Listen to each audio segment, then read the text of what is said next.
Uy, Philippines! Thursday na ngayon, testing natin tong Alt PH Honor. So, ang ginamit ko ditong grip, guys, ay yung gradient. Kaya lang, dumikit, kaya ayan, nasira. Testing natin, guys.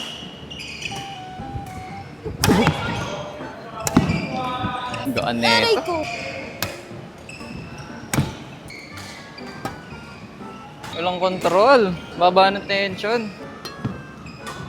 Go!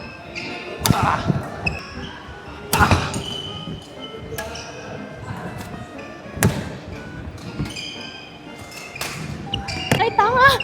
Chat!